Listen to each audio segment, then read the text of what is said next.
Bonjour à tous, bienvenue sur la première capsule d'une longue série sur les fractions. Nous allons voir aujourd'hui comment écrire une fraction en toutes lettres. D'abord, pour commencer, voyons les grands principes. Alors, pour décrire cette situation, nous avons 2 boules rouges, 3 boules bleues, donc 5 boules au total. On peut dire 2 boules sur les 5 sont rouges. La fraction qui correspond aux boules rouges est donc 2 boules rouges sur 5 boules au total, 2 rouges et 3 bleus. On dit aussi que les 2/5 des boules sont rouges. Le 5 ici vient du nombre total de billes que nous avons au départ et les 2 des boules que nous avons coloriées en rouge, celles qui nous intéressent dans le cas présent. La fraction 2 sur 5 s'écrira donc 2/5.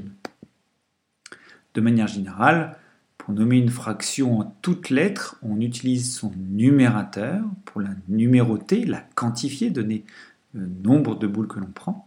Et son dénominateur, on reconnaît le terme de nom ici, pour lui donner son nom.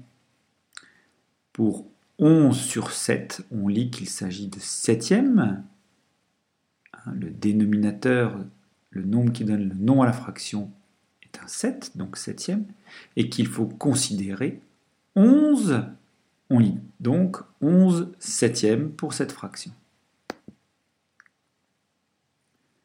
Voyons maintenant les exceptions. Alors, on a vu le cas des cinquièmes, quand le dénominateur est un 5, des septièmes quand le dénominateur est un 7, mais ça ne fonctionne pas aussi facilement dans tous les cas.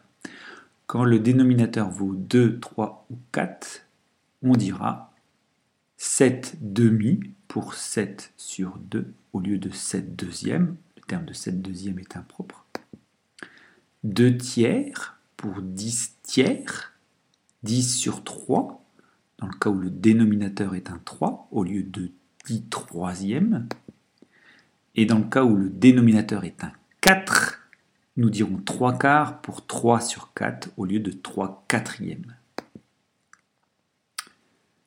Alors ensuite, quand j'écris une fraction, il ne faut pas confondre 10 sur 7 qui se lit 10 septièmes, le dénominateur est bien le chiffre du bas, donc septième dans ce cas, et donc 7 dixièmes, 7 sur 10, le dénominateur étant dans ce cas un 10, donc des dixièmes.